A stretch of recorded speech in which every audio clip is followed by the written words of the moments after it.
I started Lexapro. She's got serotonin flowing through her body right now. I'm doing great. I just had an appointment with my doctor, and he unprompted brought up, he was like, hey, just so you know, Lexapro for some people might feel like a stimulant, so you might feel super amped. And I think he told me that because he noticed I'd given myself bangs. He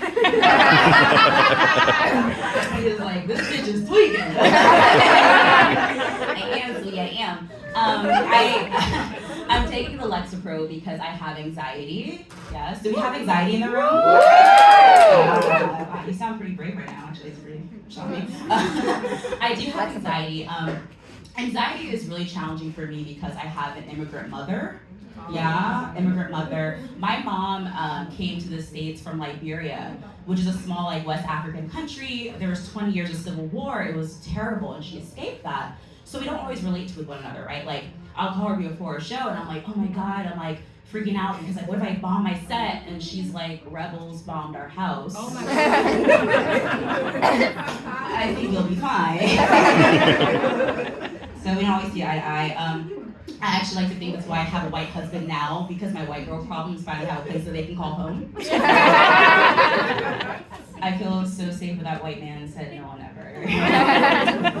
I did. No one's ever shocked when I tell them that I have a white partner because I sound like this. I know what I sound like. I sound like Rachel Dolezal before she committed to the bit. Oh, no. The audience is a little bit too white to be laughing that hard at this joke. But yeah, interracial dating, it's challenging. No one tells you what to expect.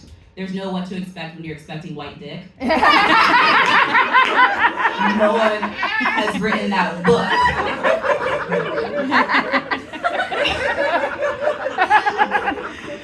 I'm just thinking of my ancestors just watching me. Damn, we got free for this shit. Price of freedom. But anyway, yeah, no one knows what to expect. I expected more camping. Personally, he's never taken me camping. I was really upset. Camping's a big part of your culture. Yeah? Yeah, let's see myself as an anthropologist, kind of, but want to experience camping. There's no joke here, actually. But, if there's any takers, it's not cheating if it's what? In the woods. That's what they tell me. Do you want to go camping? I do love horror movies, right? Do you like horror movies? Yes! Yes, of course, we're spooky in here. I like to be spooked. I love horror movies. My favorite subgenre of horror movies are haunted house movies, because they have to play out the fantasy of home ownership. Can you imagine having a house? But one of my least favorite ones is the Amityville Horror. Are you familiar? Yeah? Yeah, it takes place in the 70s. A family moves to Long Island. Ah!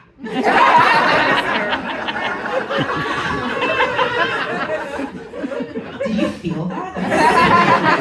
Fucking spooky. They move to Long Island, and then after 30 days, these ghosts show up, and they hightail it out of there, right? And I hate that movie because it's based on the premise that any ghost is scary enough that I'd give up a waterfront property. They had a boathouse. Okay, I'm sorry, if I had enough money to get a house, there's just no way. If a ghost shows up, I'm a fucking landlord now. Boo bitch, where's my rent? I am the scariest thing in this house now. Okay. Yeah, what else? Love horror movies. Okay, this is very off topic. But it's very embarrassing. In college, my first boyfriend ever was a Spanish exchange student. It's kind of a brag. Though honestly, after the Hilaria Baldwin thing, I'm starting to have second guesses. He might be from Boston. Oh my God, thank you. Your name's Jake? Unfortunate. But yeah, no, I had a Spanish exchange student boyfriend. I was also an international relations major, and I took that very literally. Yeah, instead of, making notches in my bedpost after I hooked up with guys, I made them stamp my passport. She was very well traveled. It was an open border policy. Yeah, no, but he was my first boyfriend, the first person I ever had sex with, right? And I was thinking about this recently, but I remembered that you know, after we had hooked up a few times, one night I asked him like, hey, like, do you want to try doggy style, right? And he was like, yeah, sure. So we did it, and like a week later, he's like, hey, I have a question for you. And I'm like, what? And he's like, were you actually a virgin when we first hooked up? And I was like, yeah, like, why would I lie about that? And he was like, well, how did you know about doggy style?